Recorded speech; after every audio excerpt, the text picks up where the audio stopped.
El Sol de Madrid brillaba con una intensidad poco común para octubre cuando Mercedes Vega cruzó por primera vez las imponentes puertas del Palacio de la Moncloa. Sus zapatos resonaban contra el mármol pulido mientras seguía a la secretaria personal del presidente del gobierno, quien la había contratado como nueva coordinadora de eventos oficiales. A sus 35 años, Mercedes había trabajado en los hoteles más exclusivos de Europa, pero nada la había preparado para la majestuosidad y el protocolo riguroso de la residencia oficial española. Señora Vega, lo dijo la secretaria con tono formal, debe entender que aquí cada detalle importa. El protocolo no es negociable, y las reglas están escritas con sangre de siglos de tradición. Mercedes asintió, observando los retratos de antiguos presidentes que la miraban desde las paredes forradas de terciopelo rojo. Lo que no sabía era que en pocos meses, ella misma rompería una de las reglas más antiguas del palacio, desencadenando una crisis que llegaría hasta los más altos niveles del poder. La primera semana transcurrió sin incidentes. Mercedes se adaptó rápidamente a la rutina, reuniones matutinas a las 7 en punto, revisión de la agenda presidencial, coordinación con seguridad para eventos oficiales, y la supervisión constante en ejercicio de empleados que mantenían el palacio funcionando como un reloj suizo. Conoció a Dona Carmen, la jefa de cocina que llevaba 30 años preparando banquetes para dignatarios internacionales, a Roberto, el jardinero principal que cuidaba los extensos jardines como si fueran su propia casa, y a Elena, la responsable de limpieza que conoce cada rincón secreto del edificio histórico. Todo cambió un martes lluvioso de noviembre. Mercedes regresaba de una reunión con los organizadores del próximo encuentro bilateral con Francia cuando escuchó un ladrido débil proveniente de los jardines. Al principio pensó que era su imaginación, pero el sonido se repitió, más urgente esta vez. Siguiendo el ruido, descubrió detrás de los sitios de bioje un pequeño perro mestizo, empapado y tembloroso. Sus costillas se marcaban bajo el pelaje mojado, y sus ojos marrones la miraban con una mezcla de miedo y esperanza que le partió el corazón. ¿Cómo llegaste hasta aquí, pequeño?, murmuró Mercedes, acercándose lentamente. El perro no huyó, sino que se acercó cojeando ligeramente de la pata trasera izquierda. No lavaba collar, y su estado sugería que lavaba días, quizás semanas, sobreviviendo en las calles. Mercedes miró hacia el palacio, recordando las estrictas reglas sobre animales en el recinto oficial. Según el protocolo, cualquier animal encontrado en los terrenos debía ser inmediatamente reportado a seguridad y retirado por las autoridades competentes. Pero algo en esos ojos la detuvo. Mercedes había crecido en un pequeño pueblo de Asturias donde los animales abandonados eran una realidad cotidiana. Y su abuela siempre decía, los perros no eligen donde nacer, pero nosotros sí podemos elegir cómo tratarlos. Sin pensarlo demasiado, se quitó el abrigo y envolvió al animal, que se dejó cargar sin resistencia. Solo por hoy, se promeció a sí misma mientras entraba por una puerta lateral que Elena lo había mostrado la semana anterior. En su oficina, ubicada en la segunda planta del ala administrativa, Mercedes instaló al perro en una caja de cartón forrada con su bufanda. Le dio agua y unos bocadillos que había guardado de su almuerzo. El animal comió con voracidad pero sin agresividad, confirmando sus sospechas de que había sido doméstico en algún momento. Mientras trabajaba en los preparativos para la visita del embajador alemán, Mercedes no podía dejar de mirar hacia la caja, donde el perro dormía profundamente por primera vez en mucho tiempo. La tarde transcurrió en relativa calma hasta que Carlos Mendoza, el jefe de protocolo y mano derecha del presidente, apareció inesperadamente en su oficina para revisar los detalles del evento de la próxima semana. Carlos era un hombre meticuloso, de 50 años, que había dedicado su vida entera al servicio público y que consideraba cualquier desviación del protocolo como una falta grave. Sus ojos se posaron inmediatamente en la caja, de la que sobresalía una pequeña pata peluda. Señora Vega, dijo con voz controlada pero evidentemente molesta, ¿me puede explicar qué es eso? Mercedes sintió que el estómago se lo encogía, pero mantuvo la compostura. Es temporal, Señor Mendoza. El animal estaba en mal estado y no me importan las circunstancias, la interrumpió Carlos. Sabe perfectamente que está prohibido introducir animals en el palacio sin autorización previa. Esto es una violación seria del protocolo de seguridad. El enfrentamiento que siguió fue tenso pero civilizado. Mercedes explicó cómo había encontrado al perro y su estado deplorable, argumentando que había actuado por humanidad y que buscaría una solución inmediatamente. Carlos, por su parte, le recordó que el palacio había sido escenario de intentos de sabotaje en el pasado, y que cualquier elemento no controlado representaba un riesgo potencial. Las reglas existen por algo, señora Vega. No podemos hacer exceptions, sin importar lo nobles que son las intentions. Finalmente, llegaron a un acuerdo temporal. Mercedes tendría hasta el viernes para encontrar una solución para el animal. Mientras tanto, el perro permanecería en su oficina bajo su completa responsabilidad, y cualquier problema derivado de esta situación requería exclusivamente sobre ella. Carlos se marchó con evidente disgusto, murmurando algo sobre empleados nuevos que no entienden la importancia del protocolo. Esa noche, Mercedes se quedó trabajando hasta tarde, no solo por los eventos pendientes, sino también para cuidar al perro, al que había decidido dramático por su pequeño tamaño. Lu había preparado una cama improvisada con cojines de la sala de espera y había conseguido algo de comida para perros en una farmacia veterinaria cerca del palacio. Tico se había recuperado notablemente, y no temblaba, había bebido agua abundante y hasta había jugado un poco con un bolígrafo que Mercedes dijo caer accidentalmente.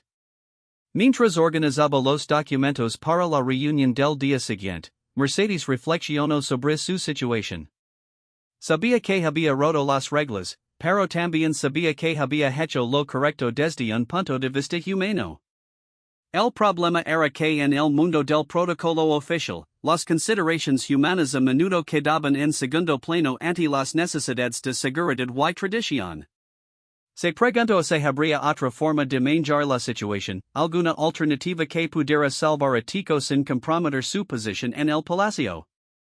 La respuesta llegaría de una fuente completamente inesperada. A las 11 de la noche, mientras preparaba todo para marchas, escuchó pasos en el pasillo.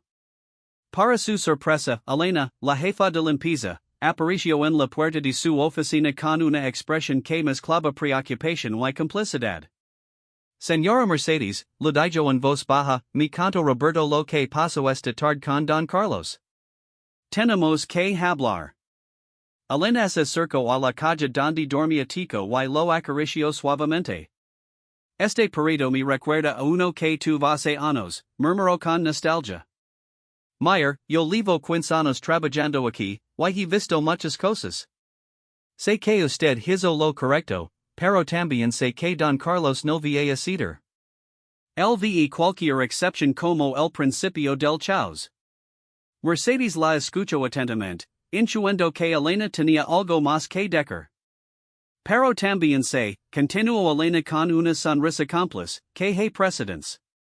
Hace 8 años, durante el gobierno anterior, la esposa del presidente tenía un gato que se colaba constantemente en los eventos oficiales.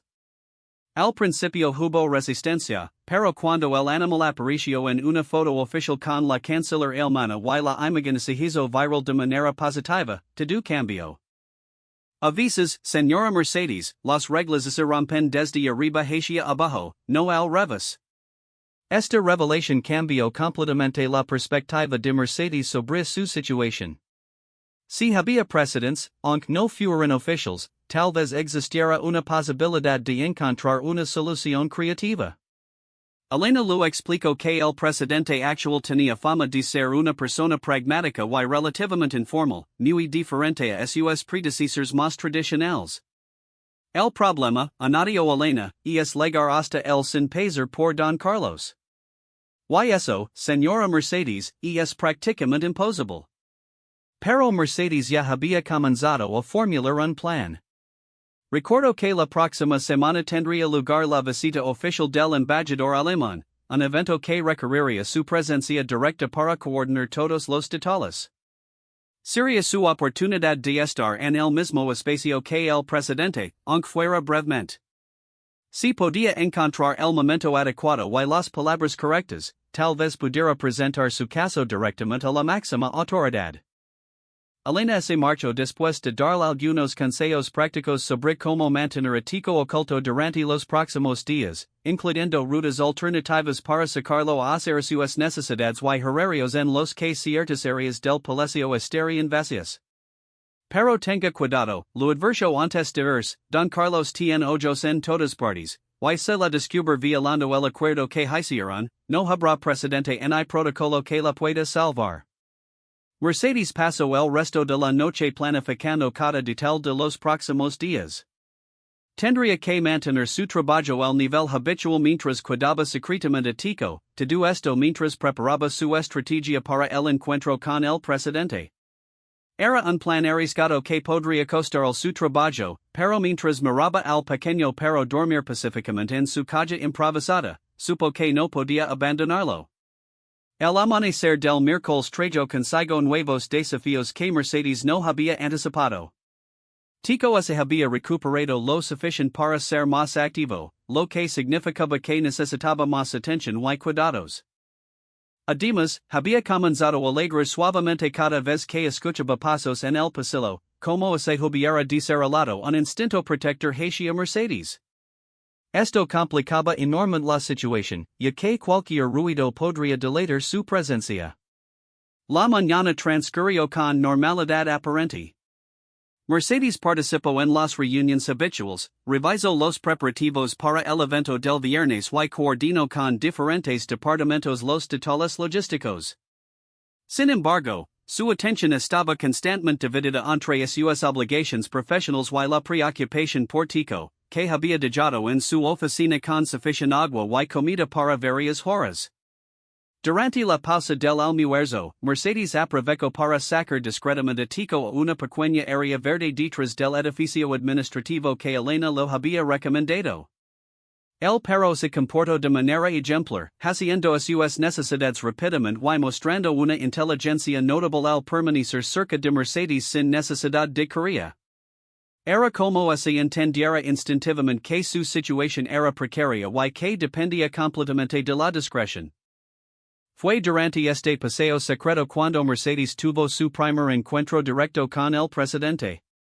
Había planeado cuidadosamente la ruta de regreso para evitar las áreas más transitadas, pero no había contado con que el mandatario decidiera dar un paseo informal por los jardines después de su reunión con el ministro de Economía. Mercedes lo vio aproximarse cuando ya era demasiado tarde para cambiar de dirección sin parecer sospechosa. El presidente, un hombre de 60 años con aspecto afable y maneras informales, la saludó cordialmente. Señora Vega, ¿verdad? Carlos me habló de usted. Excelente trabajo con la organización del evento de la semana pasada. Mercedes sintió que el corazón se le aceleraba, especialmente porque Tico había comenzado a moverse inquieto en sus brazos, oculto bajo su abrigo. Muchas gracias, señor presidente. Es un honor trabajar aquí. La conversación podría haber terminado aquí con un intercambio de cortesías, pero Tico eligió ese momento para asomar la cabeza fuera del abrigo, mirando curiosamente al presidente con sus grandes ojos marrones. El silencio que siguió pareció eterno. Mercedes se preparó mentalmente para las consecuencias, imaginando ya su despido inmediato y la posible reprimenda oficial por violación del protocolo. Pero la reacción del presidente fue completamente inesperada. ¡Qué pequeño tan hermoso!, exclamó con genuino entusiasmo, extendiendo la mano para que Tico la oliera. ¿Y es suyo? Mercedes dudó un momento antes de responder, sabiendo que esta conversación definiría no solo el destino de Tico, sino también su propio futuro en el palacio. En realidad, señor presidente, es una situación complicada. Lo encontré abandonado en los jardines hace unos días, ¿why? Ah, entiendo, la interrumpió el presidente con una sonrisa conocedora. Y estoy seguro de que Carlos lo recuerdo inmediatamente todas las reglas sobre animales en el palacio. Mercedes Asensio, sorprendida por la perspicacia del mandatario. Sí, señor. Tengo hasta el viernes para encontrar una solución. El presidente se quedó pensativo unos momentos, acariciando suavemente la cabeza de Tico, que parecía completamente cómodo con la atención. Sabe que, señora Vega, dijo finalmente el presidente, hace muchos años, cuando era niño, mi familia rescató a un perro callejero. Mi padre decía que los animales abandonados tienen una segunda oportunidad de ser felices, pero solo se encuentran a las personas correctas.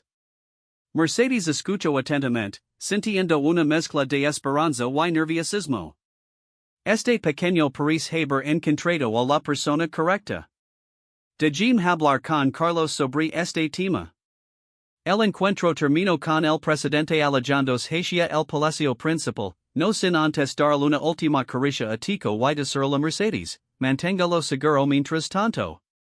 Y quizás debería pensar en un nombre apropiado para un perro que vive en un palacio. Mercedes se quedó inmóvil durante varios minutos después de que el presidente desapareciera, procesando lo que acababa de suceder. Era posible que el encuentro fortuito hubiera resuelto su problema de la manera más inesperada. La esperanza que Mercedes había sentido después de su encuentro con el presidente se desvaneció rápidamente cuando Carlos Mendoza apareció en su oficina a las 3 de la tarde del miércoles. Su expresión era más severa que nunca, y su tono de voz indicaba que algo había cambiado drásticamente en la dinámica de la situación. Señora Vega, necesitamos hablar inmediatamente. Y traiga al animal.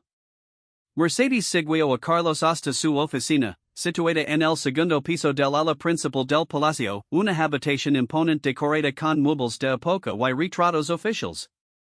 Las ventanas ofrecen una vista privilegiada de los jardines, pero Mercedes apenas pudo apreciar la belleza del entorno debido a la tensión que llenaba el ambiente. Carlos se sentó detrás de su escritorio de caoba, gesticulando para que Mercedes tomara asiento frente a él, mientras Tico permanecía tranquilo en sus brazos. Me ha legado información, comenzó Carlos con voz controlada pero evidentemente molesta, de que usted tuvo una conversación con el presidente esta mañana. Una conversación que incluía a ese animal. Mercedes sintió un escalofrío recorrer su espina dorsal, pero mantuvo la compostura. Sí, señor Mendoza. Fue un encuentro casual durante mi pausa del almuerzo. Carlos se inclinó hacia adelante, entrelazando sus dedos sobre el escritorio. Señora Vega, ¿entiende usted la gravedad de lo que ha hecho? La pregunta contenía múltiples capas de acusación. Mercedes comprendió que no se trataba solo de haber violado el protocolo al mantener a Tico en el palacio, sino de haber involucrado directamente al presidente en una situación irregular sin seguir los canales oficiales apropiados. En el mundo del protocolo gubernamental, saltarse la jerarquía establecida era considerado una falta tan grave como la infracción original. Señor Mendoza, respondió Mercedes cuidadosamente, no buscase encuentro. Fue completamente fortuito. Fortuito o no, replicó Carlos, levantándose de su silla y caminando hacia la ventana, el resultado es el mismo. Usted ha puesto al presidente en una posición comprometida. Ahora él está al tanto de una situación que debería haberse resuelto discretamente a través de los canales apropiados. Mercedes observó la tensión en los hombres de Carlos mientras contemplaba los jardines. ¿Qué significa eso exactamente? Preguntó, aunque temía la respuesta. Carlos se volvió hacia ella con una expresión que mezclaba frustración profesional y algo parecido a la decepción personal. Significa, señora Vega, que el presidente me ha dado instrucciones específicas regarding este asunto. Instrucciones que, debo admitir, van contra mi mejor juicio profesional y contra décadas de protocolo establecido. Mercedes sintió que el corazón se le aceleraba. ¿Serían buenas o malas noticias? La expresión de Carlos no daba pistas claras sobre la dirección de las instrucciones presidenciales. El presidente, continuó Carlos, regresando a su asiento, ha expresado su deseo de que el animal permanezca en el palacio temporalmente, mientras se encuentra una solución permanente apropiada. Mercedes sintió una olida de alivio, pero Carlos levantó la mano para indicar que no había terminado. Sin embargo, esto viene con conditions muy específicas y no negociables. Conditions que, si no se cumplen al pie de la letra, resultarán no solo en la remoción inmediata del animal, sino también en la revisión de su posición en este establecimiento. Las conditions que Carlos detalló eran estrictas y específicas. Primero, Tico permanecería exclusivamente en el área administrativa del palacio, específicamente en la oficina de Mercedes y áreas designadas para su cuidado. Segundo, el animal no podría estar presente durante ningún evento oficial o reunión gubernamental. Tercero, Mercedes asumiría completa responsabilidad legal y financiera por cualquier daño, lesión o inconveniente causado por el perro. Cuarto, se implementaría un plan veterinario completo, incluyendo vacunations, chip de identificación y certificados de salud, todo a expensas de Mercedes. Quinto, y quizás más importante, Tico tendría un periodo de prueba de 2 semanas durante las cuales su comportamiento sería monitoreado de cerca. Cualquier incidente, sin importar lo menor que fuera, resultaría en su remoción inmediata. Estas conditions, enfatizó Carlos, no son sugerencias. Son requisitos obligatorios establecidos por la oficina del presidente, y cualquier violación será tratada como una falta disciplinaria grave. Mercedes escuchó cada condición atentamente, procesando las implicaciones de cada una. Las conditions eran estrictas, pero justas considerando las circunstancias. Lo que más la tranquilizaba era que el presidente había encontrado una manera de permitir que Tico se quedara sin romper completamente el protocolo establecido.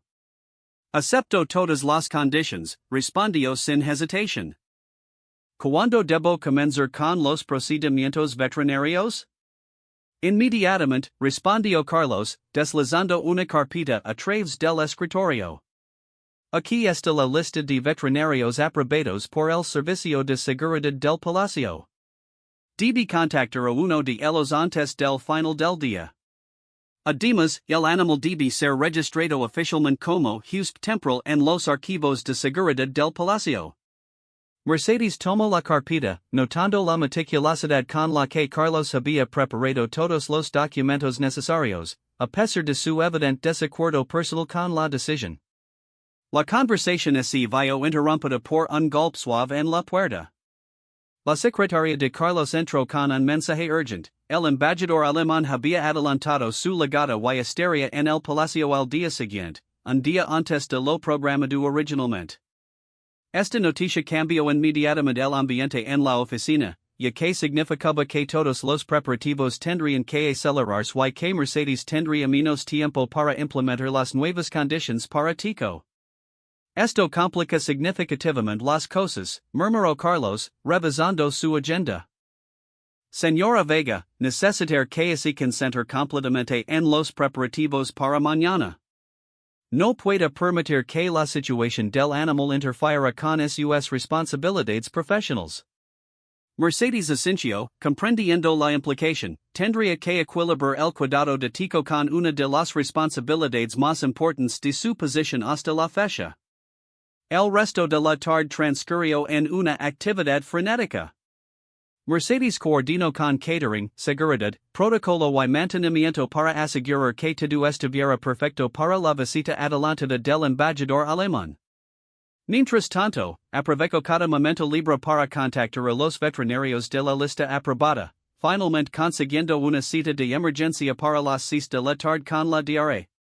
Patricia Ruiz, una veterinaria especializada que tenía experiencia previa trabajando con las necesidades específicas de seguridad gubernamental. La visita al veterinario reveló información importante sobre Tico. La DRA. Ruiz estimó que tenía aproximadamente 2 años de edad y que había sido doméstico en algún momento de su vida, como Mercedes había sospechado. No tenía chip de identificación, pero su comportamiento social y su entrenamiento básico indicaban que había vivido con una familia antes de terminar en la calle. Y es un perro inteligente y bien socializado, comento la doctora mientras aplicaba las vacunas necesarias. Con el cuidado apropiado, será una mascota excelente. Mientras esperaban los resultados de los análisis de sangre, Mercedes reflexionó sobre los eventos de los últimos días. En menos de una semana, su vida profesional se había complicado de maneras que nunca hubiera imaginado, pero también había descubierto aspectos inesperados de las personas con las que trabajaba. El presidente había demostrado una humanidad que iba más allá de su imagen pública. Carlos había mostrado profesionalismo incluso cuando no estaba de acuerdo con las decisiones, y Elena había revelado una red informal de apoyo entre los empleados del palacio. El jueves amaneció con una energía diferente en el palacio. Los preparativos para la visita del embajador alemán habían transformado el edificio en una máquina de precisión diplomática. Mercedes llegó temprano, habiendo dejado a Tico cómodo en su oficina con juguetes nuevos y una cama apropiada que había comprado la noche anterior. El perro parecía haber adaptado rápidamente a su nueva rutina, mostrando una inteligencia notable al permanecer silencioso durante las horas de mayor actividad en los pasillos. La mañana transcurrió sin incidentes hasta las 11, cuando Mercedes recibió una llamada inesperada de Carlos. Señora Vega, necesito verla inmediatamente en mi oficina. Y traiga todos los documentos relacionados con el evento de hoy. El tono de Carlos sonaba más urgente que molesto, lo que hizo que Mercedes se preocupara por una complicación de último minuto en los preparativos del evento. Al llegar a la oficina de Carlos, Mercedes encontró no solo al jefe de protocolo, sino también a tres personas que no reconoce, dos hombres en trajes oscuros que claramente pertenecen al servicio de seguridad presidencial, y una mujer elegante de aproximadamente 40 años con un portafolio de cuero. Señora Vega, dijo Carlos, permítame presentarle a los agentes Rivera y Campos del servicio de seguridad, y a la señora Fischer, representante personal del embajador alemán. La señora Fischer se acercó a Mercedes con una sonrisa profesional pero cálida. Señora Vega, he oído hablar mucho de su trabajo. El embajador está muy impresionado con los preparativos que ha coordinado para su visita. Mercedes agradeció el cumplido, pero notó que había una tensión subyacente en la habitación que sugería que esta reunión no era solo sobre cortesías diplomáticas. Sin embargo, continuó la señora Fischer, tenemos una solicitud especial que puede complicar los planes establecidos. La solicitud era indeed complicada.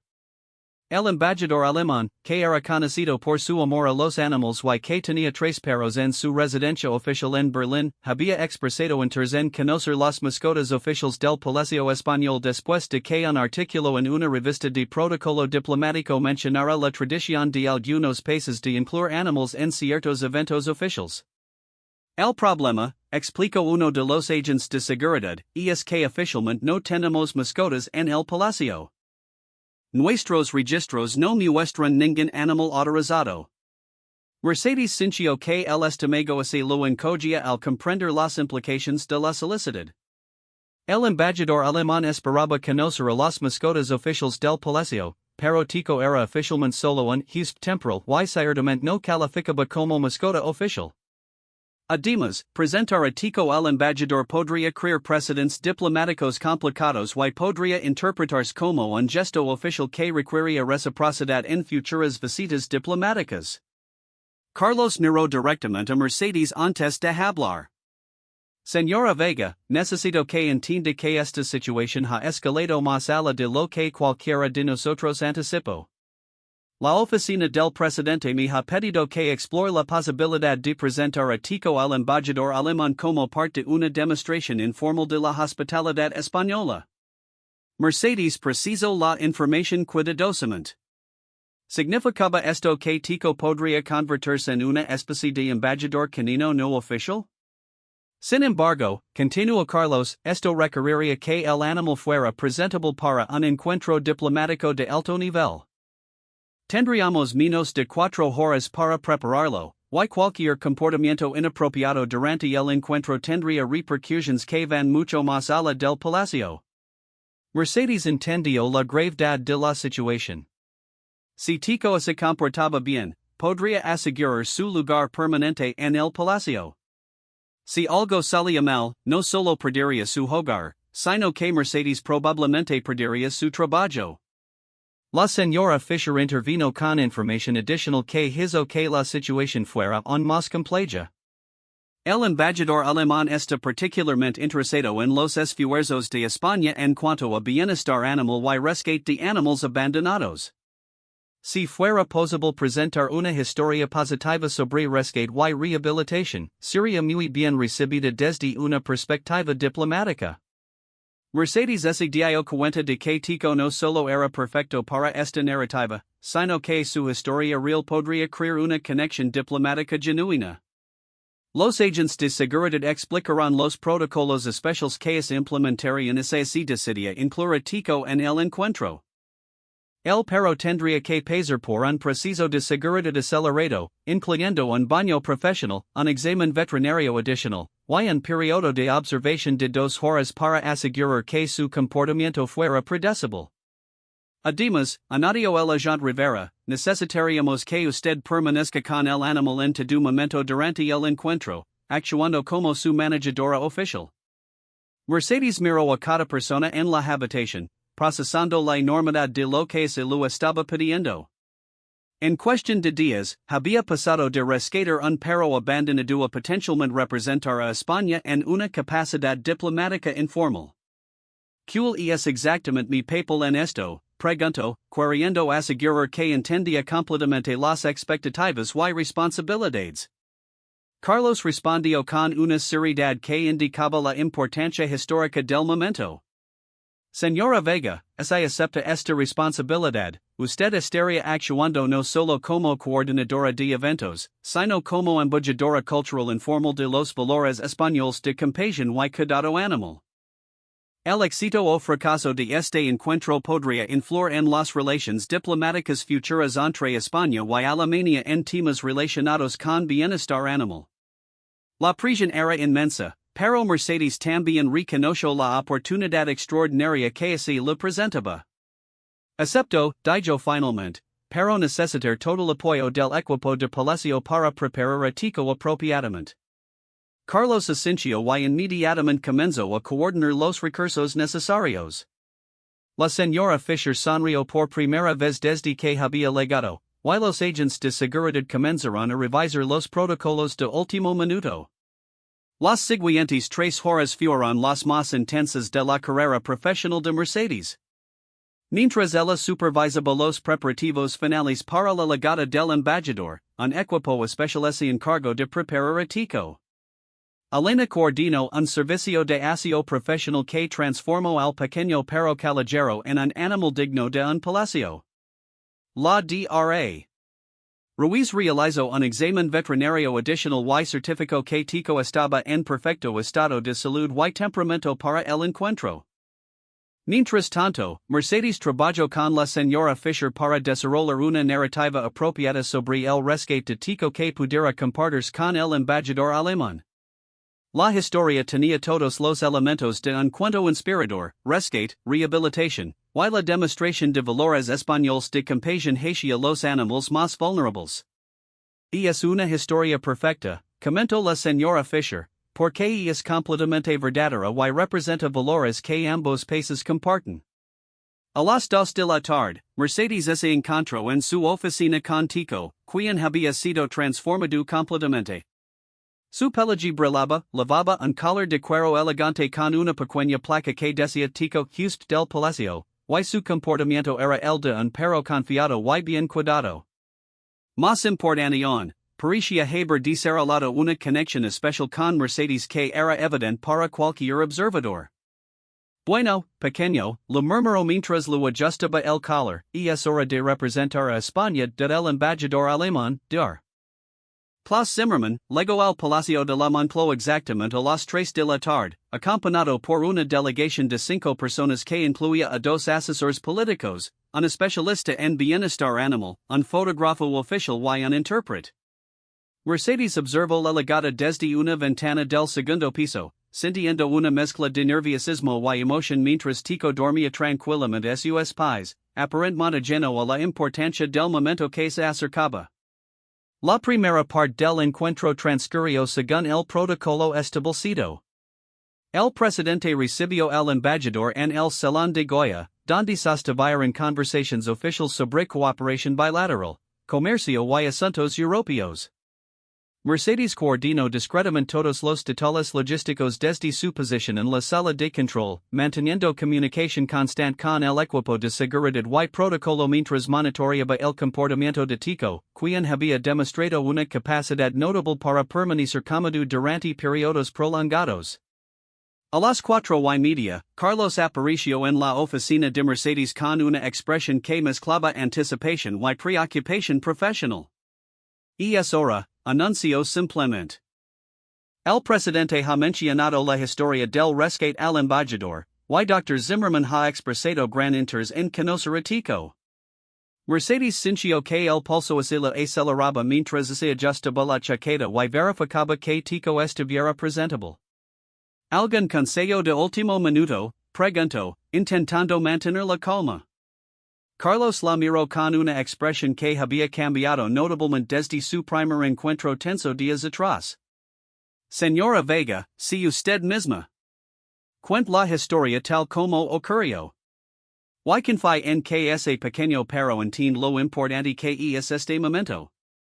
Mercedes asintió, sorprendida por el tono alentador de Carlos, quien había demostrado ser mucho más flexible y humano de lo que su imagen profesional inicial había sugerido.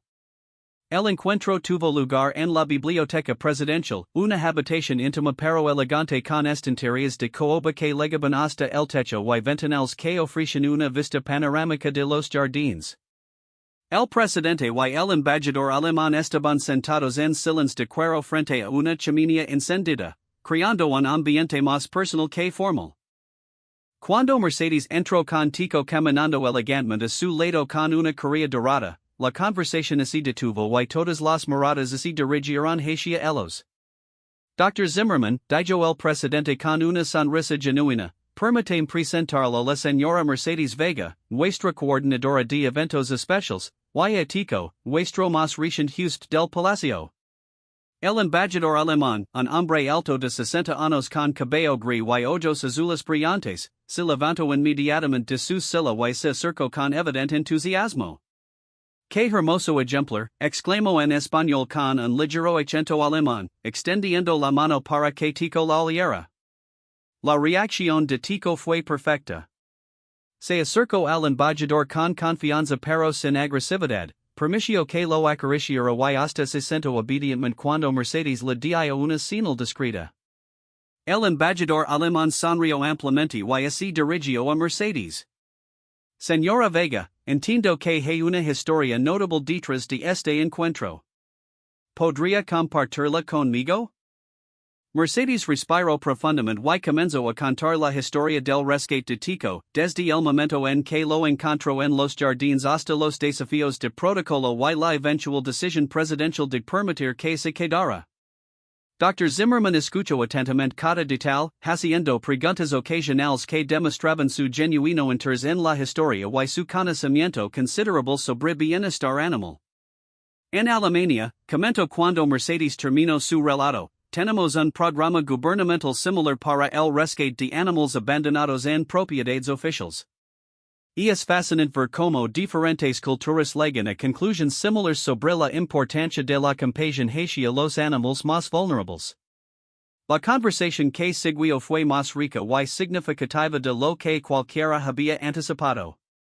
El embajador alemán compartió historias sobre sus propios perros y sobre iniciativas alemanas de bienestar animal, mientras el presidente español describió programas nacionales de protección animal y su visión personal sobre la responsabilidad social hacia los animales abandonados. Mercedes se encontró participando activamente en una discusión diplomática de alto nivel, aportando perspectivas sobre la implementación práctica de políticas de bienestar animal. Tico, mientras tanto, se comportó como si hubiera nacido para la diplomacia. Se movió calmadamente entre los presentes, permitiendo caricias y atención sin mostrar ansiedad o sobreexcitación.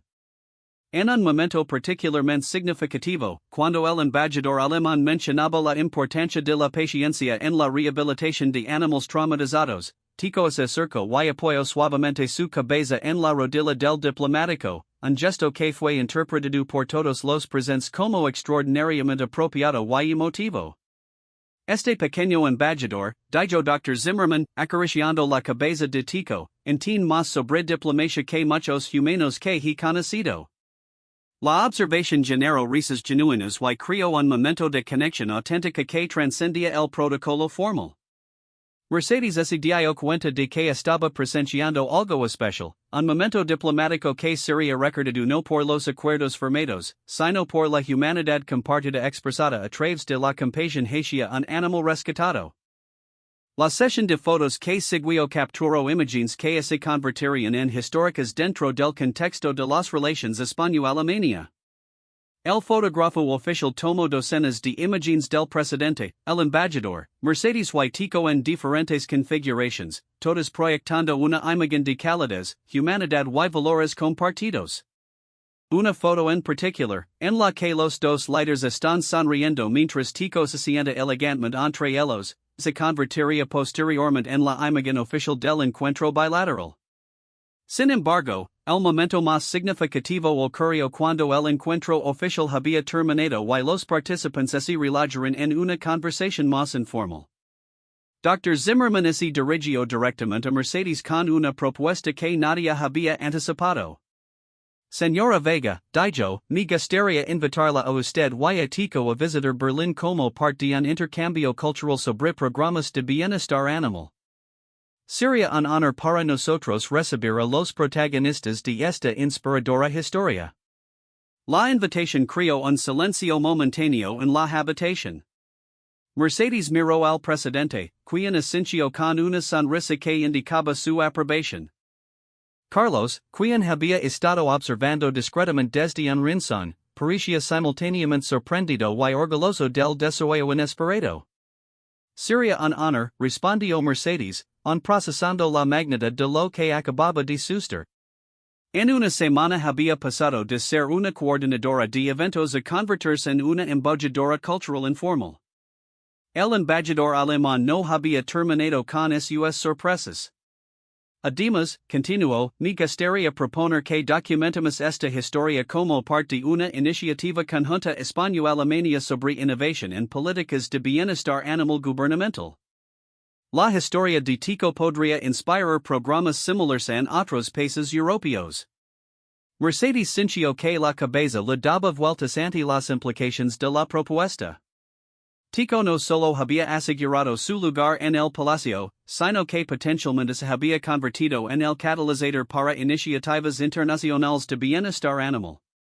Cuando la delegación alemana se preparó para partir, Dr. Zimmerman tuvo un último gesto que sorprendió a todos. Del bolsillo de su chaqueta sacó un pequeño juguete para perros hecho en Alemania, un modelo en miniatura de un pastor alemán con los colores de la bandera alemana. Para Tico, dijo, ofreciendo el juguete, un regalo de Alemania a España, de un amante de los perros a otro. Tico tomó el juguete gentilmente y lo llevó orgulloso, como se entendiera su significado simbólico. Las despedidas fueron más cálidas y personales de lo que era típico para encuentros diplomáticos oficiales. El embajador alemán abrazó al presidente, estrechó calurosamente la mano de Mercedes, y se despidió de Tico con caricias afectuosas. Hasta Berlín, lo dijo a Mercedes antes de subir a su vehículo oficial. Y cuiden bien de este pequeño diplomático. Después de que la delegación alemana partiera, Mercedes se encontró a solas con el presidente en la biblioteca. Tico había encontrado un rayo de sol junto a la ventana y se había instalado cómodamente con su nuevo juguete alemán. Señora Vega, dijo el presidente, creo que ambos subestimamos el impacto que tendría esta situación. Lo que comenzó como un acto simple de compasión se ha convertido en algo mucho más significativo. Mercedes reflexionó sobre los eventos de la tarde mientras contemplaba a Tico durmiendo pacíficamente. Señor presidente, dijo finalmente, creo que Tico nos enseñó algo importante hoy. Que la diplomacia real no siempre se trata de protocolos y formalidades, sino de encontrar nuestra humanidad común. El presidente asintió pensativamente. Y que a veces los gestos más pequeños pueden tener las consecuencias más grandes. La conversación se vio interrumpida por la llegada de Carlos, quien llevaba una carpeta gruesa y una expresión que mezclaba satisfacción profesional con algo parecido al asombro. Señor Presidente, Señora Vega, anunció, acabo de recibir llamadas de tres medios internacionales que quieren entrevistar sobre la iniciativa diplomática canina. Al parecer, el fotógrafo alemán compartió algunas imágenes con la prensa internacional, y la historia se está volviendo viral. Las noticias que Carlos compartió eran extraordinarias. En las pocas horas desde el encuentro, la historia de Tico había aparecido en medios de comunicación de 6 países diferentes, todos presentándola como un ejemplo innovador de diplomacia cultural y humanitaria. Las redes sociales habían adoptado el hashtag Tico diplomático, y había solicitudes de 3 universidades europeas para estudiar el caso como ejemplo de diplomacia alternativa. Esto cambia completamente la situación, observó el presidente. Lo que era un gesto privado de compasión ahora se ha convertido en una representación pública de los valores españoles en el escenario internacional. Mercedes precisó las implicaciones de esta nueva realidad. Tico ya no era simplemente un perro rescatado que vivía en el palacio, se había convertido en un símbolo de diplomacia humanitaria y compasión gubernamental. Carlos presentó un plan comprehensive para manejar la atención mediática inesperada. Propondo, dijo, que establezcamos un protocolo oficial para Tico como embajador de bienestar animal del palacio.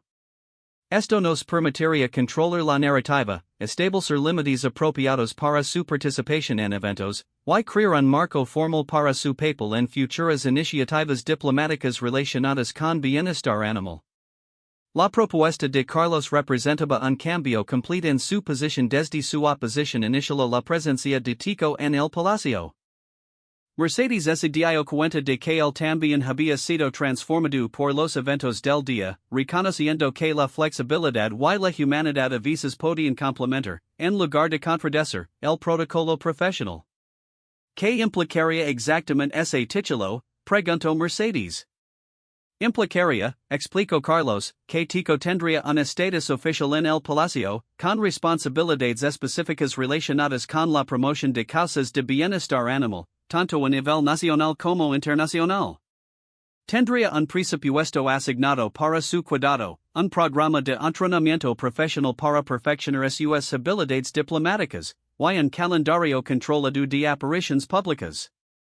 Mercedes escuchó con asombro mientras Carlos detallaba un plan que convirtió oficialmente a Tico en el primer perro con un trabajo gubernamental oficial en la historia de España. El presidente consideró la propuesta cuidadosamente antes de responder. Y es una idea innovadora, dijo finalmente, pero también establece un precedente significante. Tendremos que asegurar que cualquier programa que establezcamos sea sostenible a largo plazo y que mantenga la dignidad de la oficina presidencial mientras promovemos valores importantes de compasión y responsabilidad social. La discusión que siguió estableció los fundamentos de lo que se convertiría en uno de los programas más únicos en la historia del gobierno español. Tico no solo se quedaría en el palacio, sino que tendría un papel oficial en la promoción de políticas de bienestar animal y en la demostración de los valores españoles de compasión y responsabilidad social. Mercedes sería oficialmente designada como su coordinadora, un título que combinaba sus responsabilidades existentes con nuevas obligaciones relacionadas con el programa de bienestar animal. Cuando el sol comenzó a ponerse sobre Madrid, Mercedes se encontró de nuevo a solas con Tico en su oficina, pero ahora todo había cambiado. El pequeño perro que había rescatado de los jardines del palacio se había convertido en algo mucho más significativo, un símbolo de esperanza, compasión y la posibilidad de que las acciones individuales pudieran tener impacto internacional. Mientras acariciaba su pelaje suave, Mercedes reflexionó sobre cómo un simple acto de bondad había transformado no solo la vida de Tico, sino también su propia carrera y, potencialmente, la forma en que España se relacionaba con el mundo en temas de bienestar animal 6 meses después del dramático encuentro que cambió todo. Mercedes se encontraba en su nueva oficina, significativamente más grande que la anterior y equipada con una área especial para tico, quien se había convertido oficialmente en el primer embajador de bienestar animal en la historia del gobierno español. Las paredes estaban decoradas con fotografías de eventos oficiales en los que Tico había participado, incluyendo la visita a Berlín que había resultado en la firma de un acuerdo bilateral innovador sobre protección animal entre España y Alemania. La transformación había sido extraordinaria para todos los involucrados. Carlos Mendoza, quien inicialmente había sido el mayor oponente de la presencia de Tico en el Palacio, ahora dirigía el Programa Nacional de Diplomacia Humanitaria, una iniciativa que utilizaba la historia de Tico como modelo para promover políticas de bienestar animal a nivel internacional. Su conversión había sido gradual pero profunda, especialmente después de presenciar cómo la historia del perro rescatado había mejorado significativamente la imagen internacional de España como un país progresista y compasivo. Mercedes revisó la agenda del día mientras Tico dormía tranquilamente en su cama oficial, una pieza de mobiliario especialmente diseñada que se había convertido en una atracción menor durante las visitas oficiales al palacio. La agenda incluía una videoconferencia con representantes de la Unión Europea sobre la nueva Directiva de Protección Animal inspirada parcialmente en el modelo Tico, una sesión de fotos con una delegación japonesa interesada en implementar programas similares, y una reunión con diseñadores para revisar los prototipos del nuevo centro de rescate animal que se construiría en terrenos adyacentes al palacio. El impacto del programa había excedido las expectativas más optimistas. En 6 meses, España había recibido visitas oficiales de representantes de 15 países interesados en estudiar el programa de bienestar animal gubernamental. 3 universidades europeas habían establecido programas de investigación sobre diplomacia alternativa utilizando el caso de Tico como estudio principal. Más importante aún, el programa había inspirado la creación de refugios de animales financiados por el gobierno en 12 regiones españolas, cada uno nombrado en honor a Tico y siguiendo los protocolos establecidos en el palacio. La mañana comenzó con una llamada inesperada de Elena, quien ahora ocupaba el cargo de coordinadora de bienestar animal del personal del palacio, un puesto creado específicamente para ella después de que se descubriera que varios empleados del palacio habían estado alimentando secretamente a animales callejeros en los jardines durante años. Mercedes, dijo Elena con voz emocionada, tienes que venir inmediatamente a los jardines. Tenemos una situación. Mercedes encontró a Elena junto a los sitios de BOJ donde había descubierto originalmente Tico, pero esta vez no estaba sola. Junto a ella estaban Roberto, el jardinero principal, 2 miembros del personal de seguridad, y Carlos, quien sostenía una tablet y parecía estar documentando algo importante. En el centro del grupo, dentro de una caja de cartón similar a la que Mercedes había usado para Tico 6 meses atrás, había una gata calico con 3 gatitos recién nacidos. Los encontré esta mañana durante mi ronda de inspección, explicó Roberto. La madre está claramente doméstica, pero no tiene collar. Los gatitos no pueden tener más de una semana. Carlos miró a Mercedes con una expresión que mezclaba diversión y resignación profesional. Señora Vega, parece que tenemos una nueva situación que requiere el protocolo Tico. Mercedes no pudo evitar sonreír al escuchar el término que el personal del palacio había comenzado a usar para referirse al preciso establecido para evaluar y potencialmente integrar animales rescatados. El protocolo Tico se había desarrollado como resultado directo de la experiencia original y ahora incluía procedimientos detallados para la evaluación veterinaria inmediata, protocolos de cuarentena, precisos de documentación para seguridad del palacio, y criterios específicos para determinar si un animal rescatado podría integrarse al programa oficial o si sería mejor ubicarlo en uno de los refugios asociados. Era un sistema comprehensivo que había sido estudiado y adaptado por instituciones gubernamentales en otros países. ¿Cuál es la evaluación inicial?, preguntó Mercedes, activando inmediatamente su modo profesional mientras se acercaba a examinar a la familia felina.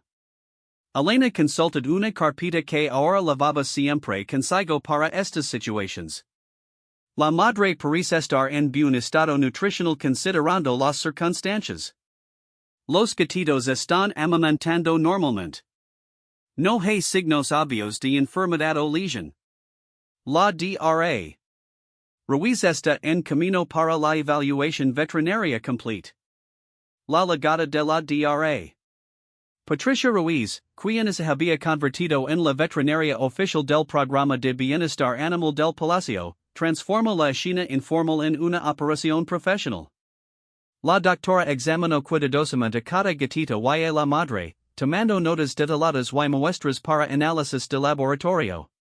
Y es una familia saludable, anunció después de su examen. La madre tiene aproximadamente 2 años, está bien nutrida y claramente ha tenido cuidados veterinarios en el pasado. Los gatitos están en excelente condición para su edad.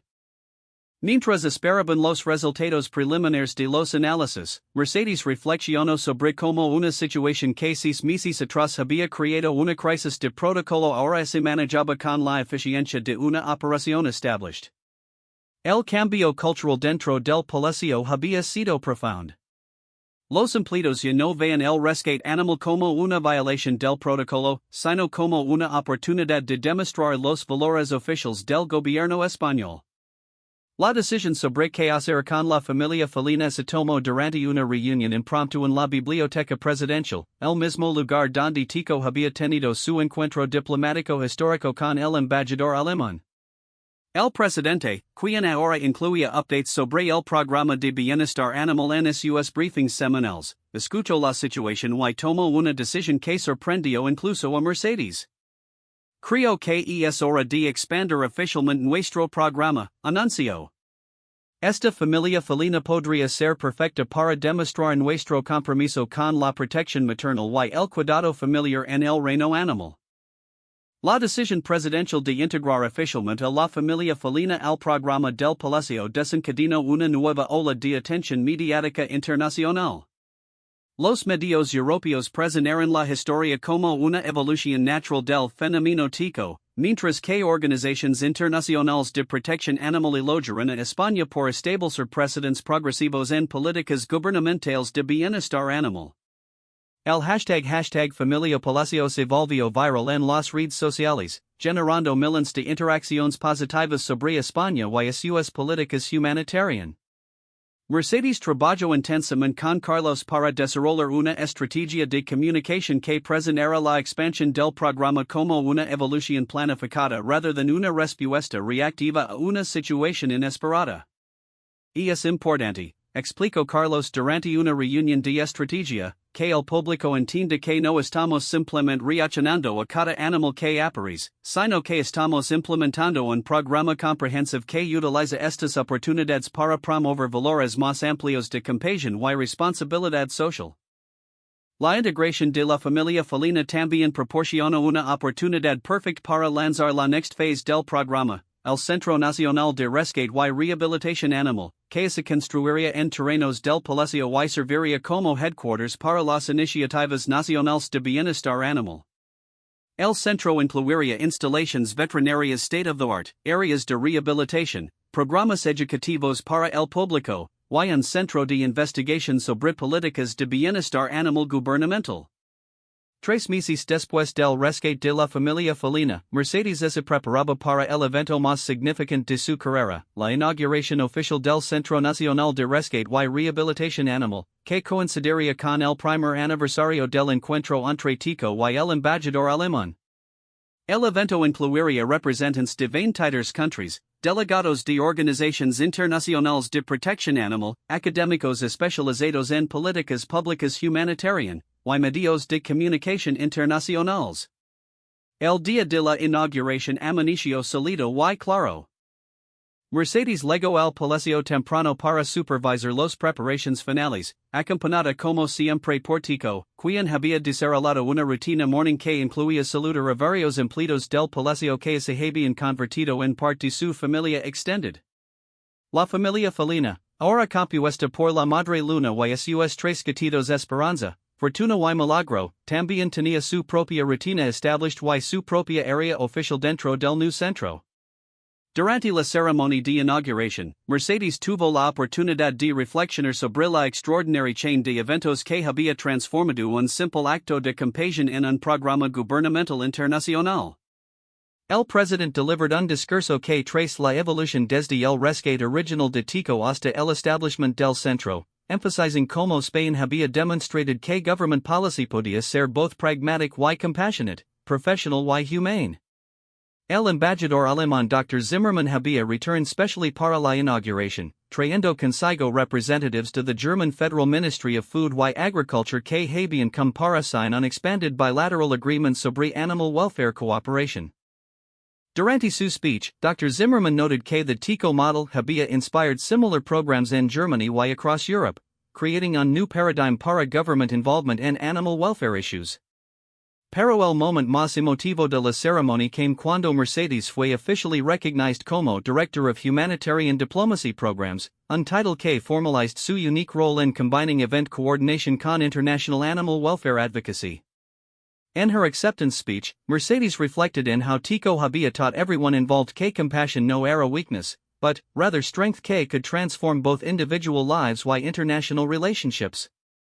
Como the ceremony concluded, Mercedes found herself standing in the new center con Tico at her side, Luna y her kittens playing nearby, y hundreds of international guests touring the facilities que had grown from una simple act de rescue. Carlos approached con una smile que had become much more frequent in recent months.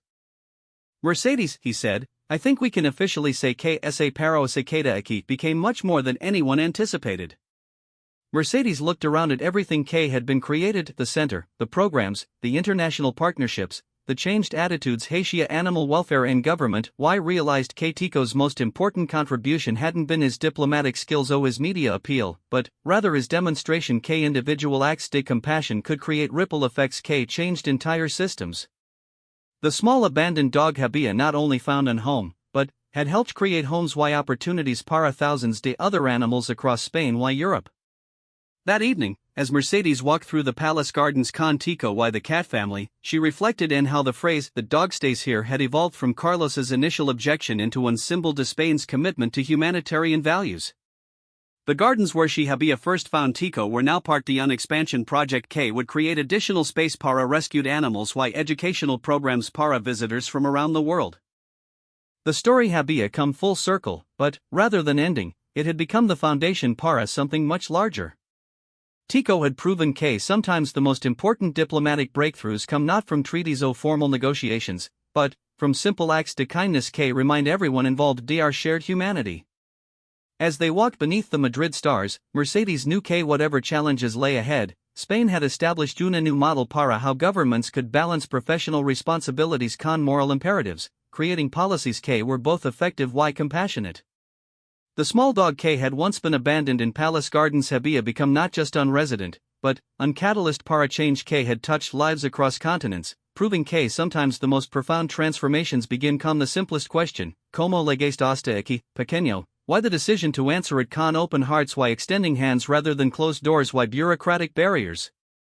In the end, Tico había stayed not just because rules were bent or protocols were changed, but because he had reminded everyone he encountered que compassion was not an obstacle to professionalism, but rather its highest expression, y que the measure de any institution's greatness lay not in its ability to exclude, but in its capacity to include those most in need de protection y care.